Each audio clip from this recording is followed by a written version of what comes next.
Okay. So welcome everybody. Today's topic for our Soar growth series is building and maintaining a relevant content strategy. And I'm really excited for our guest speaker, who is Jeff Lambert from Rizen Group. He really focuses on developing content strategy and has both a B2B and a B2C lens, but I thought it would be interesting for everybody to hear what's happening in B2C. There's a lot of expectations, I think, that we have as consumers. And so when we see things happening on the consumer side, eventually that makes its way over to B2B. So, and Jeffrey's going to share some trends and things happening there and how that impacts your B2B strategy, because again, we start to have those expectations. So I think this will be a really great interactive topic. As always, please feel free to ask questions and to engage Jeffrey, because he's eager to answer your questions. And just a little bit again about Soar Marketing Society for those of you who have not yet joined. It's a B2B marketing community where our entire mission is to help elevate B2B marketers to be and think more strategically to earn and keep a seat at the leadership table. So we do peer networking events. We are hosting guest speaker events every couple of weeks on topics that are meant to not be tactical necessarily, but help you kind of think more strategically and look at other ways and other ways that businesses are doing things and potentially other industries, so that you can start to add value beyond maybe your current role scope. So with that, we will drop a link in the chat just for anybody who has not yet joined. And I'm excited to welcome Jeffrey. So Jeffrey, please introduce yourself and thank you for joining us. Yeah. Hey, everybody. How you doing? I'd like to thank you for coming to this talk. It's always a pleasure to be able to network and be able to talk to other people about what they can do to be able to grow their content efforts and their content effectiveness. That's my area of passion, my area of interest. So anytime I get to share and help others be able to improve what they're doing, I'm all about that. So like Stacy said, ask me questions as we go. I'm perfectly fine making this like an ongoing dialogue as we go through the presentation. I'm used to stopping and answering as we go. I spent 13 years in education. I was a high school teacher and an administrator. And so when you're working with teenagers, you get used to interruptions. And I'm just used to being able to think on the fly and be able to stop and make things clear as we go. So yeah, please ask me, pepper me with questions as we go. I'm happy to take that approach. And I'm also, if you just bear with me 1 second, I forgot to go into focus mode here on my Mac. I don't know if anybody's using that feature yet. I love it because it just shuts off all the messaging. So you're not getting the email pings, the messaging pings as you go. So it lets me focus on you and being here, which is important. So I'm going to share my screen with you. That way you can see I created a nice slide deck for you today. I hope that you find it appealing. Can everybody see my screen okay? Yep, Great. perfect. Yep, Sure can. So Stacy and I were talking about the approach for this talk, and we landed on discussing about how to be able to build and maintain a relevant content strategy.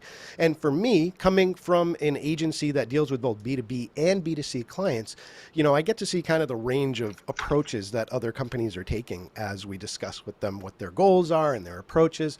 And more often than not, the content side tends to be a little bit messy, unfocused, unplanned. And so my great pleasure in my job is coming in and trying to add some order and purpose to what companies are doing to be able to get some success out of their content efforts, because content can be expensive. It is usually one of the most expensive parts of your marketing budget. And all too often see companies just literally throwing money out the window with a shovel with their content efforts because there's no focus on what they're doing. So I'm hoping to be able to present to you some ways that you could tighten that up, not only budget-wise, but ROI-wise. So I have some specific things we're going to cover today. I just wanted to talk to you really quickly about me. That'll be the shortest part of the presentation. I'm going to talk to you about what we see working in B2C now, so you can see what can be transferable to B2B clients. Talking about what I think is the most important part of success with your content strategy, and that's how you treat your contractors, how you treat your creators. So I'm going to talk about kind of taking an honest look at how you treat the people who are making your content and what you can do to improve there. I'm going to talk about how you can improve the content management process overall, what you can do now for the rest of 2022 in terms of content efforts that we see working, and what certainly is showing results, what you can pivot to in your own organizations. And then I'm going to talk a little bit about, just very quickly, about testing and why that's important. So that's the run of what we're going to be discussing today. Really quickly about me, just to introduce you to who I am. I'm the content manager at Rizen. We're a firm actually based out of Sunny Isles Beach. We have been around since 2015. We are completely focused on growth marketing for clients, and we focus on several different industries. Our largest vertical right now is home services companies. So we're working really closely with roofers, with HVAC installers, impact window installers. Anybody in that space has been our largest vertical lately.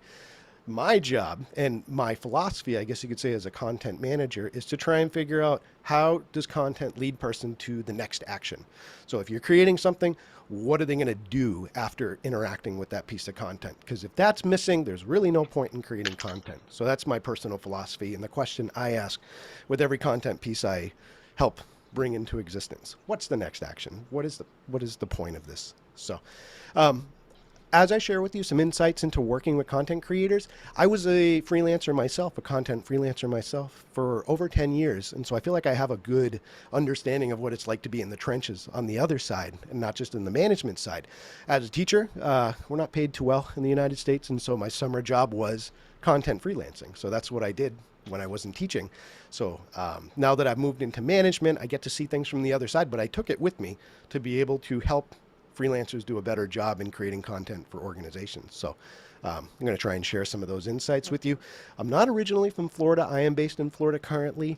I was born and raised up in Massachusetts, Boston, and it's been nice not having to deal with winters living in Florida now. But it's been tough lately, especially since my Boston Celtics lost last night. I have just heard it from anybody I'm connected to here in Florida, just rubbing it in that that heartbreaking loss last night happened on my team instead of the other one. So for things I like to do outside of work, I really enjoy sports. I'm part of several intramural teams: softball, basketball. I enjoy being outdoors with the hiking. Not as many mountains to climb down here in Florida, but Florida has its own beauty to it in terms of being outdoors. I really enjoy art. I'm a big writer, and I like to paint, and I enjoy reading. I try and knock out one book a week. That's a big one for me. So I like to soar, as they say. If I I'm love tying it that. back. Yes, I love the acronym. Yeah. So that's me in a nutshell. Let's go ahead and get into it. You've heard enough about my background. So let's start off with talking about B2C, because that's about 70% of the clients that I serve right now at Rizen. We have had to really think about how to engage and move customers along the buyer's journey, even more so since COVID started, because things have changed exponentially.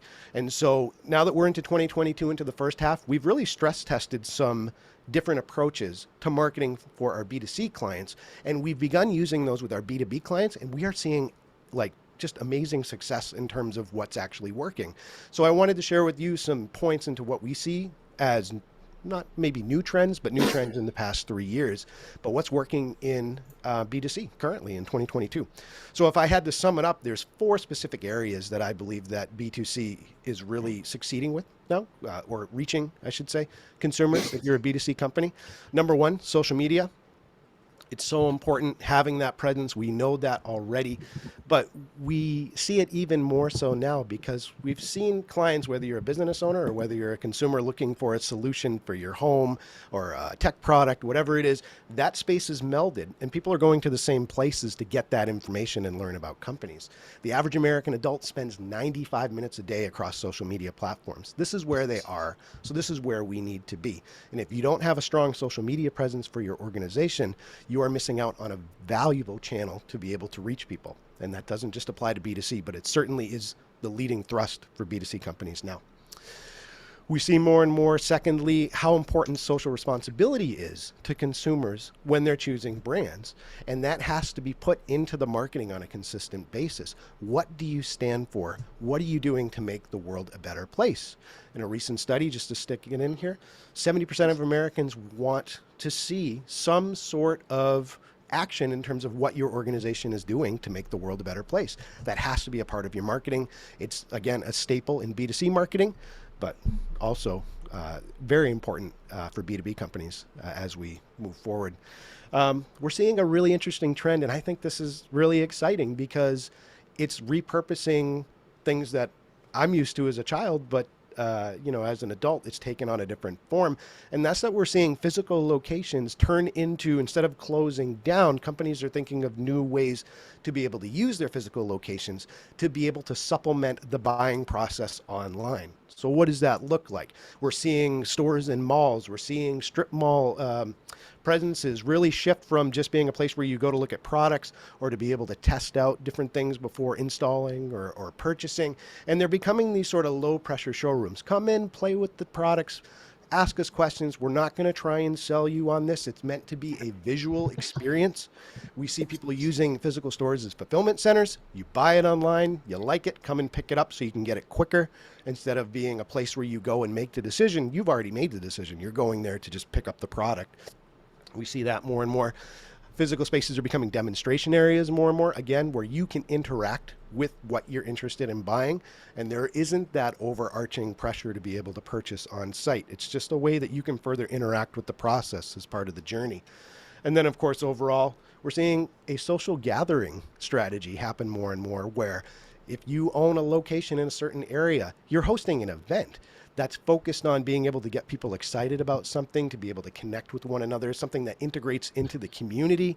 And that's so important because we don't think about event planning much anymore in the marketing space. And I think that that's an important part of what the mix is becoming.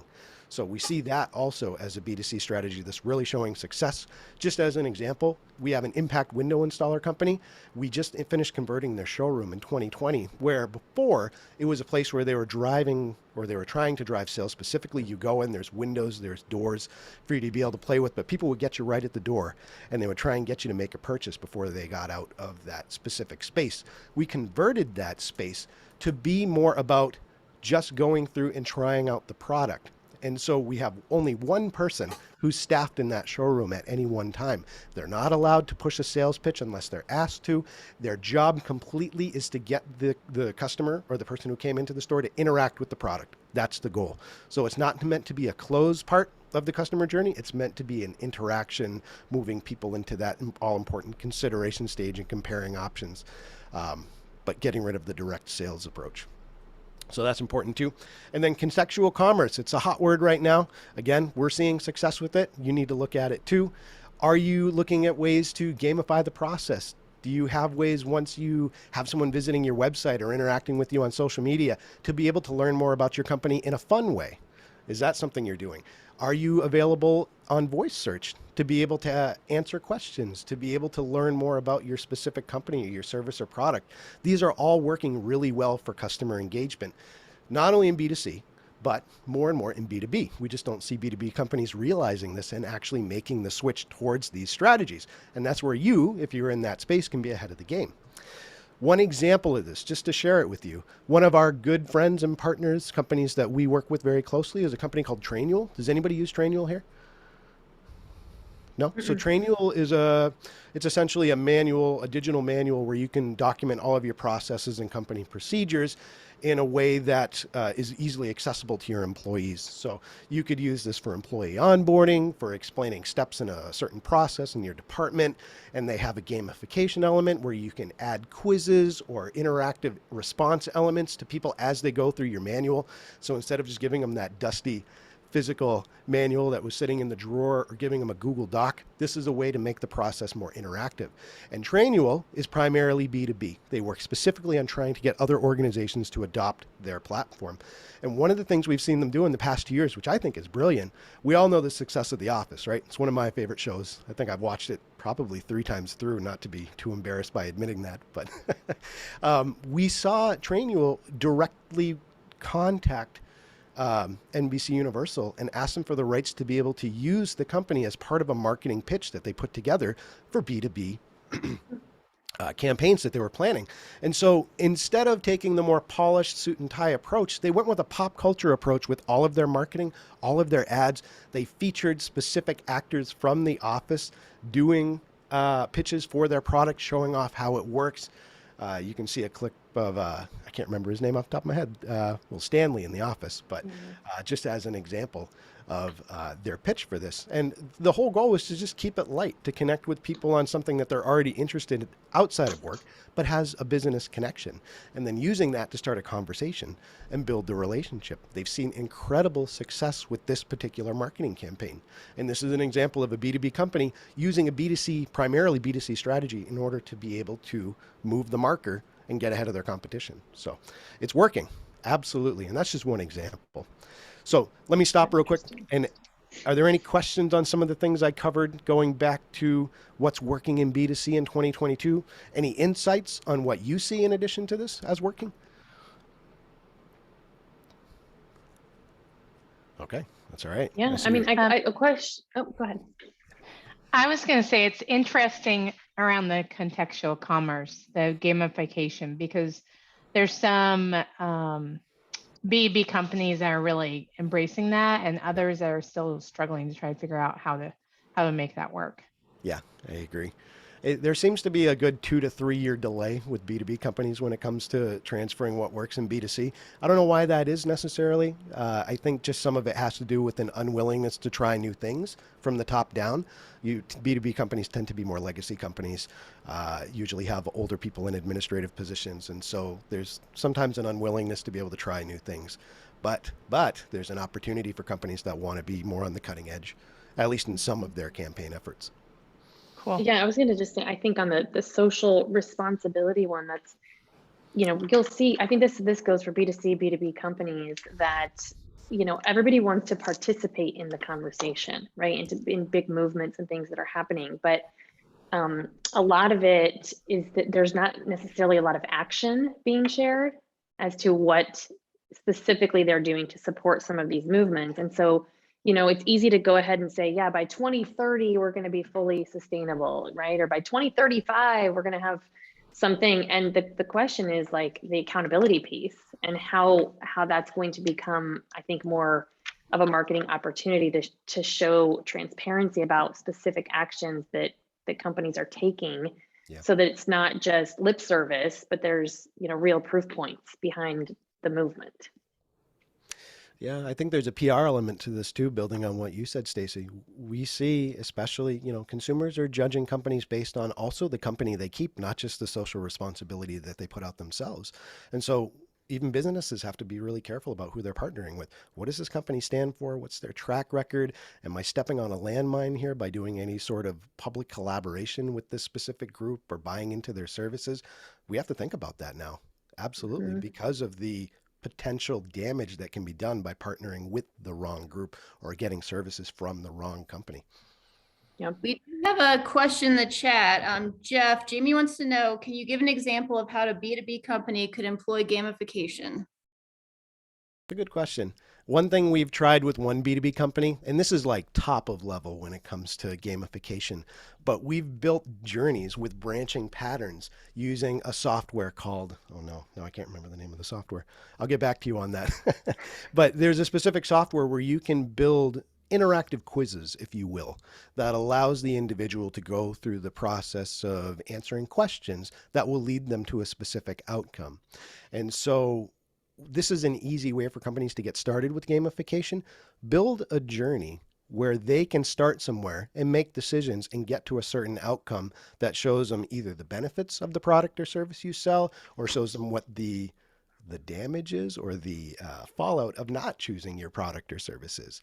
We all get to kind of go on an adventure, and it's fun. It speaks to that part of our brain. We get to be a kid somewhat, but there's an end result that ties back to the importance of what you're trying to sell.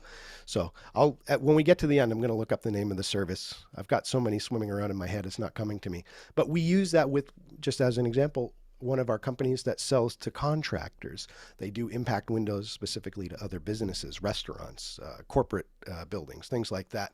And they've employed this approach and they've seen great success with it in getting people in the door, taking that experience, that gamified experience, just answering questions, going through that process, and then submitting an email, getting them in the pipeline, now being able to have a regular conversation with them and build that journey up for them. Yeah, I think that'd be good too for software or any sort of tech product where you have multiple options or add-ons, right? Because you can make a recommendation that's really specific to that customer situation. Yeah, absolutely. It works really well. I think it speaks to that part of our brain where we get to make a decision, kind of go through an experience that's uniquely our own instead of looking at something that's prepackaged for everybody. There's an individualistic element to gamification that's really important. Do you see from a social media perspective, since it's becoming so noisy and there's so many people on social media, I don't know if it's the Great Resignation or people just trying to build their brand. What do you see as kind of maybe a side trend from that, or how are companies managing that? Because it's an awareness piece, but then also how do you break through all of the additional noise? One thing that we do quite a bit that has worked really well, we appeal to people's narcissism, for lack of a better term. So creating awards or highlighting people based on their feedback and telling them, we hear what you're saying, or, we're going to highlight a specific area that we see your strength in, and we're going to broadcast it on our channels, and we're going to share it with you. And then you, by nature of wanting to promote yourself to some extent, are going to share it with your contacts and with your employees and with the people in your circles. So it benefits you, but the company is also getting more exposure that way. Just by highlighting consumers, by highlighting businesses. Again, just going back to something that we do, one of our specific clients in the transportation logistics industry, we started creating monthly awards for other companies based on their social media feedback or based on some other metric that they're doing already. And we highlight them based on what they're doing right. And we give out these little awards. We publish the article, so then it shows that we're involved in the industry. And then we let them know, hey, we nominated you for this award based on what you're doing. Congratulations. What do you think? That opens a door now to be able to start a conversation with that company. Because if you nominate them for best use of a Facebook platform for a specific business, that social media team is going to get really excited. We were nominated for an award. Whoa, let's share this with our direct supervisor. And then the direct supervisor sees it. They see it as a marketing opportunity for the company in itself. So just appealing to people's nature of wanting to be celebrated works really well. Cool. Thank you. Yeah. Any other questions before we move on? All right. Good questions. Thank you, everybody. All right, let's talk about your relationship with client creators. So we've talked about what's working now in terms of content strategy in 2022, excuse me. And I want to have you all take a moment to take an honest look at what you're doing in terms of your content creation now.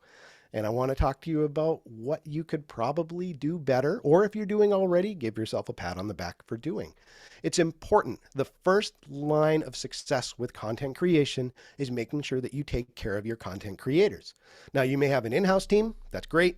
You may have a team that's remote based with contractors.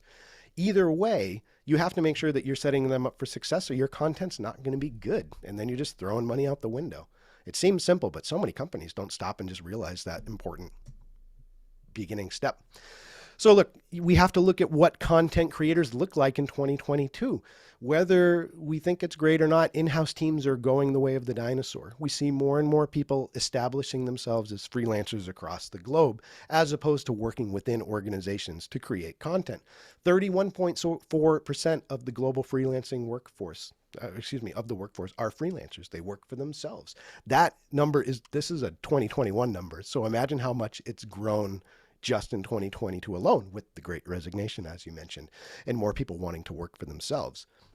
We have to take that into account because we as companies have to realize when we hire people to create content for us, they have to know who we are. They're not already in the program. They didn't go through the employee onboarding. They didn't go to the company cookout. They don't know who the people are in your organization. They are getting an assignment in isolation and being expected to create something that's going to work for you, but they don't know who you are. You have to take the time to tell them who you are. That's really important. Another stat that ties into that, 70% of freelancers juggle between 2 and 4 projects at the same time. That means unlike an in-house content creator, they have several clients that they have to work with. And you're not the only client on the list. You have to realize that. And so you have to properly communicate what you need because they're not just going to be focused on you. So are you telling your content creators and your content team, I need this blog post, I need it to rank for these keywords. This is the target audience we're going for. These are the links I want you to include in that blog post. These are other blog posts that look similar to what I'm looking for. All those things, if you give those to content creators ahead of time, is going to make your resulting content piece a lot better, as opposed to just saying, hey, I need a piece on, AI growth in 2022. Great. You're going to get the most general, boring content piece that you could ask for, and it's not going to do anything to move the needle for you. So you got to realize you are competing with other people for these freelancers' time. You're paying them, but you have to buy them into what you want specifically. So that's really important. And then also realizing that having a small content team isn't going to work as much anymore. If you only have 1 or 2 people on your content team and you're asking them to do all the writing, all the video editing, all of the design work, people have different specialty areas. And so you should grow your content team based on what you're trying to do. Don't have it all work on Mike, who's the one in-house hire on your content team, because Mike may only be good at writing. And maybe there's just some areas you can give him, but there's other people who can make the resulting content piece much, much better. And so we have to realize freelancers, they specialize in smaller skills. 2 to 3 usually is where their specialty are. So don't try and make your content creators do everything when you could have other people involved in the process and put out a better overall product, is the point. So overall, it's just really important to realize who content creators are today and what you need to do to make sure that they're creating good content for you. So that's my main piece. I'm also starting to lose my voice a little bit. Any thoughts on this with some of your own content efforts within your organization? Does this match what you're seeing? Does anybody want to be honest and say, oh yeah, I could probably do better in a specific area? Anything along those lines? That's okay. Yeah, I was going to just add, I think it's interesting. I don't think a lot of marketers get training on how to work with agencies or freelancers. And so there's these expectations that, you can provide some general direction, it's vague, and that you're going to somehow the agency or freelancer is going to go back and work some magic when you don't even have all the right answers. Right. So I feel like a lot of it is misaligned expectations, because I get called in to evaluate companies, their marketing strategy and their plans. And often there's always an agency or freelancer component.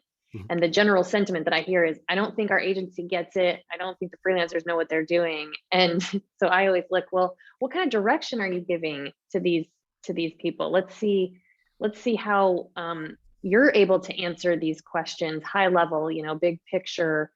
How much do you know about your customer? How much do you know about your company goals and your products? Because if you don't even know those answers, then you certainly can't expect an agency partner to, come up with something brilliant. So yeah. I just wondered what you see, on your side.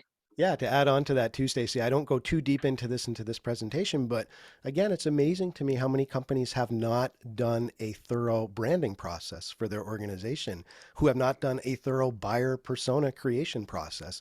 They don't know who they are or who they're speaking to, and they're spending all this money on marketing campaigns and they can't answer those 2 basic questions. Mm-hmm. So content strategy really is all about, like, if it's not working, you need to go back to the starting point and really look internally and be like, are we setting up our content creators for success? Because if you're not, that's where it's got to start. Otherwise, again, shovel money out the window. You'll probably get more ROI. So let's go ahead and move on. Oh, yeah. I was just going to say, what's interesting about that, the aha moment, is with so much of the workforce being freelancers, mm-hmm. you have to, as someone that's working with freelancers, you have to be aware that they have multiple projects they're managing. So right. You can't always expect to be top of mind with them, mm-hmm. or you need to really have a strong alignment and work closely with them, because they are being pulled in so many different directions. That's the takeaway when I look at this, because I think a lot of times we're thinking, we're the client, we're their customer, they should have us top of mind. They should be thinking about us all the time when there are others. So It's a great point, Nancy. I'm going to talk about that a little bit more too in the presentation. And you actually have one of my bullet points already, just talking about the importance of making sure, how are you communicating with your freelancers? Do you know who they are? Do they know who you are? It's got to be a two-way street. So we're going to talk about that a little bit more in a bit. Good point. Hey, Jeff. This is Jared. I've got a question for you. Yeah. Understanding that it probably varies widely, I'm curious about if I were to hire a freelancer to write, say, a pillar page or a content page, and assuming that the direction is there and the branding is there and the targeted audience is all there, I'm curious about what I should expect to pay for that. It's a good question. And maybe you can't really talk about that, but I'm curious. Even guardrails,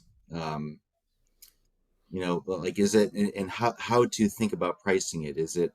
Should I expect to forecast out an amount of time, number of hours times an hourly rate, or by word count, or how should I go about doing that? It's a good question, Jared. And there's a lot of ways to skin the cat, I guess you could say, when it comes to this. So I've tried everything under the sun when it comes to this. I've used SEMrush and their service that's built into their process where it's cheap, but you're kind of getting what you pay for. I've used services like Xeris and Ndash where the writers are a little bit more expensive, but again, you have to make sure that they know the industry that they're talking about. I've even used AI writers to be able to push out content quickly. And it really just depends on like you said, like what is the goal? We have some low end clients where it's really general content.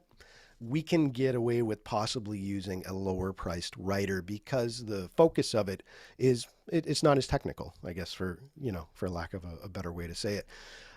For more technical pieces, you got to get used to, I think, getting into the philosophy of you get what you pay for. And if you choose someone who's just a general content mill service or from a general content mill service, it's not going to have that extra polish or insight that's going to be needed to make that content piece better. So if I were to give you a formula, I think is good to start with. It's amazing how, and I'm speaking as a freelancer, from my time as a freelancer, how much businesses don't value good content and they just want to get like the lowest low ball offer to a content, and you get what you pay for. So if I was giving you a number, if you want good targeted content, you should be paying at least 15 cents a word for a written piece, at least. So 1,000 words, about $150. If you want basic content that's non-technical, you can usually get away with 10 cents a word. Now, we have a client who is in the personal injury protection recovery space as a law firm. That's a highly technical topic. I pay 25 cents a word for my primary writer for that client because I need that extra expertise in that area. And the person themselves is a, I can't think of the name now, paralegal in their own industry, and they do freelance writing on the side. I'll pay more for more technical clients. So if your service is a little more complicated, a little more technical, set the budget accordingly, at least starting at 15 cents. Does that help at all, Jared? Yeah, that's helpful. Thank you. No problem. And if you want really specific writers in terms of technical expertise, my favorite site to find freelancers is Ndash, just the letter N-dash.com. I recommend them for freelance writers. I would use them. They're also from Boston, but that's not related to why I like them. It's just I drive by the building sometimes when I'm back in town, but they have a good mix. Yeah. There's a comment too that Mike sent out that the pricing seems pretty cheap. I have to agree. I think if paying 15 to, or in the low end, 10 to 15 cents per word seems pretty cheap. I mean, I have encountered this question myself, so I've just done some research, and I've seen pricing, somewhere in the 45 to 50 cents a word for people who are seasoned at this. So anyway, I guess not an easy answer. But go ahead. I'm sorry, Jeff. I was going to say, I'm speaking generally in that sense, but I have found that when you get up to those prices for freelance writers, they're just trying to gouge you. And they're the same quality as someone that you can get for 25 cents a word. I think the highest I pay for a writer right now is 45 cents a word. I would never, well, I shouldn't say I would never. If I was paying $1 a word or 75 cents a word, I have yet to come across too many writers that warrant that amount. And that's not taking anything away from freelance writers. Like I said, I was one myself for over a decade, but there is a lot of price gouging in the industry to keep an eye on. Interesting. Okay, thank you. Yeah, no problem. All right. Should we keep moving, Stacey? Yes. All right. So let's talk about keys to successful content management. I have some goodies that you get to take away from this event. So stay tuned here. I want you to think about if you're setting up your content creators for success. Okay.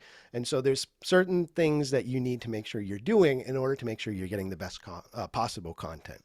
So number one, if you are getting back unfocused general content, that's not going to cut it with today's audiences. It needs to be personalized. It needs to be technical. It needs to be detailed to what you're trying to sell. It also needs to have that important emotional language built in, which usually is something that you would only get from a skilled writer. So what are you doing to give those details to your content creators? Are you, again, just sending them 2 sentences, we need this about this and we need it by next Monday? That's not enough. Do they understand who your target audience is? Do they understand the specific keywords that you're trying to rank for? Do they understand the links that you're trying to promote from your own site? Like are you driving them to a contact page? Are you driving them to a downloadable resource? They don't know that if you don't tell them to include those links in your content piece. So give them all that important upfront details so they can create something that's not just a general throw it into the ocean type of piece of content. So that's key one. Set your contractors up for success by giving them the details they need. Number 2, are you scaffolding your content? So the stuff that you created in February, does it link to the stuff you created in January? Is there any sort of interlinking between the content pieces you're creating? So if you wrote a long form pillar page, a 3,000 word piece on a specific thing that's interesting to your industry, do you have a downloadable offer that you've created? Perhaps it's a downloadable guide that you have built now in February that you can link to that specific piece. Is your content scaffolding and building on itself? So every month you're adding more to the topic cluster. So everything's working together. That's going to help your search rankings. That's going to help people feel like you're an industry authority. And it gives people the chance to dive into the experience that your company's creating. Are you linking to other blog posts from specific blog posts? So again, if they land on one content piece, is there a way that they can now read more about another thing that's relevant to their industry? Do they have the ability to download a piece of content that gives them more context? Do they have the ability to schedule a meeting with someone at your company? So everything should work together. They should not live in a silo. And so you have to, in order to do that, you have to plan out your content over a series of months. It can't be month to month. If you're doing that, you're failing. So I'll talk about that more in a sec. And then ongoing communication is important. Again, as a freelancer, I've experienced it. Someone tells me to write a 2,000 word piece. They give me 2 sentences. I write it, and then I don't hear back from them for a week after submitting it. And then they say, well, this isn't good enough. Fix this part. Okay, but what parts do you need me to fix specifically? What are the key issues that I can address for you? Why is it taking you so long to get back to me? If this is so important to you, you're spending $300 on this or whatever it is. So make sure with your contractors, take the time to give them all the details up front. Say, hey, I'd love to connect with you in 3 days and see what your first draft looks like so we can look at it together. Then the contractor can create a first draft of a piece. You can look at it together and make sure that it's good before they add all the bells and whistles to it. Are you checking in at the end and letting them know, hey, in the future, can we work on this and this part of your writing in order to tighten it up? Just to give you an example, I had a writer for a specific company that loved to use the words feel free in his blog post. Feel free to contact us. Oh, hated that. And so after the first couple of assignments, that was something that wasn't clearing up in his writing. And I had to be very specific to him. So Marcus, look, this term I feel is not helping us in terms of driving urgency for the audience. We need to drop this specific language. Is that something you can do? Because we have built up a good relationship. Yeah, simple tweak. I can do that for you. No problem. And so just make sure you know who your contractors are. Celebrate who they are. I follow all of my contractors on social media. One of them just won an award as one of the top 30 under 30 in Syracuse. I sent her a message congratulating her for that. It goes back to the importance of what I had talked to before. Do they know who you are? Are they connected to your company? You have to make them a part of the culture. And frequent communication helps with that. So, all right, let's go into freebie giveaway time. I want to help you be able to do better in sending out assignments for content to your contractors. So I have a creator brief that I'd like to share with you. Let me drop the link in here real quick. So for every content piece that I create, I send an assignment overview to the contractor. And that assignment overview includes very specific things. This is a really simple Google Doc. You can take whatever you want from elements of this. It's yours. My gift to you. Merry Christmas. Basically what you want to include in your creative brief. Tell the content writer what is the proposed title or headline of your content piece, because that can tell the freelancer a lot about what you're trying to accomplish. Give them an approximate word count so they're writing specifically to the goal that you've set for them. Tell them the specific keywords you want to rank for. So many times, giving them one keyword, that's not going to make your piece dense enough. There's an opportunity there to do better. So give them a list. I don't recommend more than 10, but give them a list of 10 keywords that you want them to include in the written piece. Good writers will include those things. They can go through and include those pieces, and that way you have a keyword dense article. Give them a snapshot of your audience. I'm giving you an example from one of our clients in the fashion industry. I hope I removed the client name. Oh, I didn't. Okay. I'm going to have you all sign an NDA before you leave.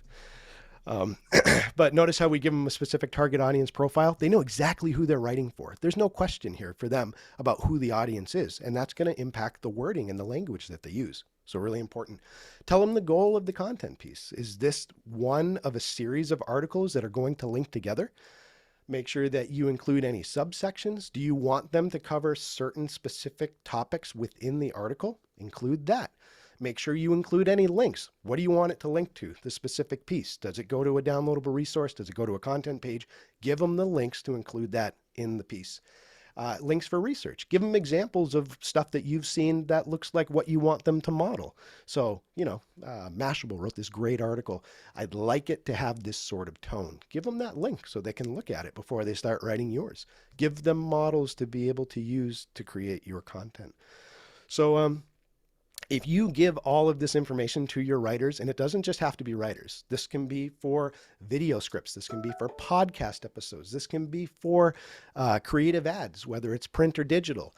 If you include specific items relevant to the content piece you're creating, we do primarily written, but it's going to make sure that your contractors have everything they need to create a quality piece. So this is just an example of what that could look like. Did everybody have success opening the link? If you did? All right, good. Yep. It's so simple, but I promise you, so effective. And going back to your question, Jared, or the point you brought up earlier, I've had freelancers after one or two assignments tell me, I love working with your company. You've made things so much easier for me on my end. And they are willing to do more work for you for a lower rate than they possibly might give other clients, because it's something that's so simple to fit into their productivity schedule. So freelancers love it when you take the time to do this. And it's simple. I spend about 30 minutes a piece on a creator brief. Yes, it takes a little time on my end, but it saves me a lot of time on the editing end. Let me tell you, I'm putting the focus where it needs to be in the planning part. There's a really good tool on SEMrush or SEMrush. I never knew how to call them. What does everybody else use? SEMrush? SEMrush? I say it. Yeah, I don't know. SEM. Okay. SEM.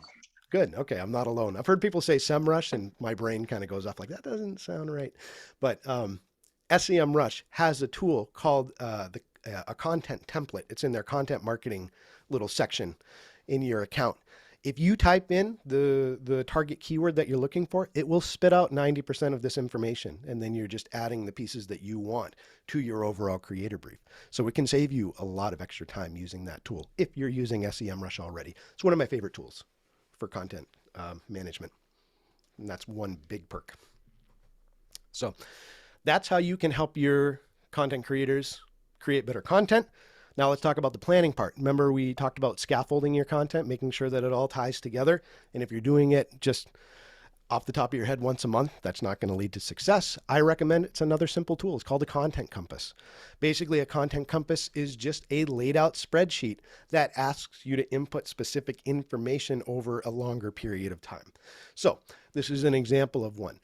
In the content compass, you do one for each client. You would include things such as, what are the SMART goals for the quarter? What is the audience that we're trying to reach? What are the proposed content titles that we're including? And what type of content is it? So, okay, we're going to do 4 blog posts this month. We're going to title it around this specific audience. Then we're going to include 2 videos. We're going to do 1 social push with this specific area involved. You're logging that all in the content compass. And then there's other, let me drop the link. I'm sorry, I got ahead of myself. So you can see it while I'm talking. I'm giving you the more basic version of this. This is my Frankenstein creation that you're seeing a screenshot of. The one I'm sending you is a little different. I didn't want to send you my version because my version is very specific to what I do, but it's the same general areas that you would fill in. You'll notice that within the spreadsheet, there's different workbooks. So you have this overall bird's eye view of what you're doing month to month. Then there's a keyword research tab where you can include all of the content pieces that you're planning out. What keywords are you trying to rank for? What's the monthly search volume? So it's a way for you to include more technical information as you plan. There's a content audit tab that you can use where everything that you publish goes into that content audit tab. So you're not creating stuff that you might have already created. If you're we do about 50 pieces of content per month over here for one client. If I wasn't logging that, I don't remember what I did 6 months ago. There's no way. The content audit lets me keep track of, okay, we created this content piece for this stage, for this audience, and it allows me to build on what we're already creating. So, Jeff, if I can just interrupt here, the link that you so wonderfully sent over, it says that we need access to it. oh man. Okay, 1 second. That's what I get for not double checking the links. All right, here, let me drop this in the chat. I thought that was just your content gating strategy, Jeff. That one's not working either, Jared? No. Oh, okay. I just thought it was your. Never mind. It was a joke. Oh, that joke. I was worried I failed you again on the second time. So, let me make sure my screen is up here. There we go. I mean, this is what it looks like, what it should open as. You can change the colors based on the client. I like to make it specific to the client's branding. We'll include SMART goals. We'll include what's the theme we're going for. We're including these parts for written content, and it breaks down specifically what type of content types are you planning on doing for the month. My advice to you is to plan in 90-day blocks. Do it by quarter. So do Q2 all at once. 3 months, plan out your content efforts. Then you can go back and measure those at the end of the quarter, and that helps you plan out the next 90 days. Some clients ask me, well, why would I do 90 days? Why can't I just do all 12 months? You can, but that eliminates your flexibility because after 90 days, you may want to change your approach. You may want to change your goals. You may want to change the audience you're writing to. So why do that much and, I guess waste your time? It's better to keep things within little blocks, manageable blocks. Chunking is the word we used to use in education for that. So I hope this is helpful to you. Yeah. So you keep track of the results in that document, in the content audit? Oh yeah. My excuse me, the one we have for Rizen, I think my computer might blow up if I keep adding to it at the rate I'm adding to it because it's getting pretty big. But yeah, I do everything in the content compass, and it makes it so easy for my supervisors too, because I can always just refer back to one document. I'm not in Google Drive like, oh, what did I name that spreadsheet? What did I name that document? It's just, client name, content compass, and everything's in there. Everything I planned, everything I've done for backlinks. It's just all there, even for costs. In my current one, I include cost per content piece. And so I can calculate really easy. Oh, in Q2, I spent this much. And I can link to the specific PDFs, files from receipts from contractors within that. It's my silver bullet that I'm giving to you. And it's so simple too. Like you don't have to subscribe to a service for $5 a month. Use a spreadsheet. I love it. Yeah.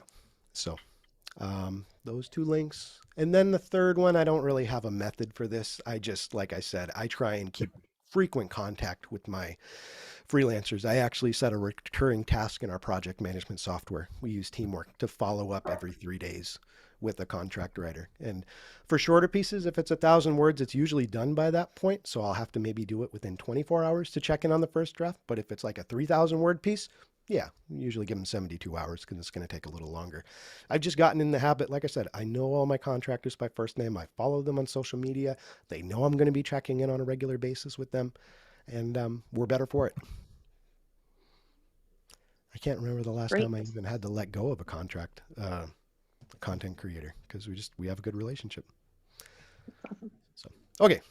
I know we're running out of time, or are we over time? We have 7 minutes. So 7 minutes. Content trends to adopt in 2022. So now we're getting into what can you do for the remainder of the year. You have some resources that you can go back to your content department and give them and say, hey, let's make this happen. Now let's talk about what are some strategies that you can implement. Whether you're B2B or B2C, again, I'm proposing what's working in B2C, you should be adopting. And so this is going to reflect that. So number one, strategy moving forward for content creation. You need to be doing more short form video content. What do I mean by short form? A minute or less. If you are not doing this, you are not reaching the potential audience that you could. People are on social media, again, 95 minutes a day on average across platforms.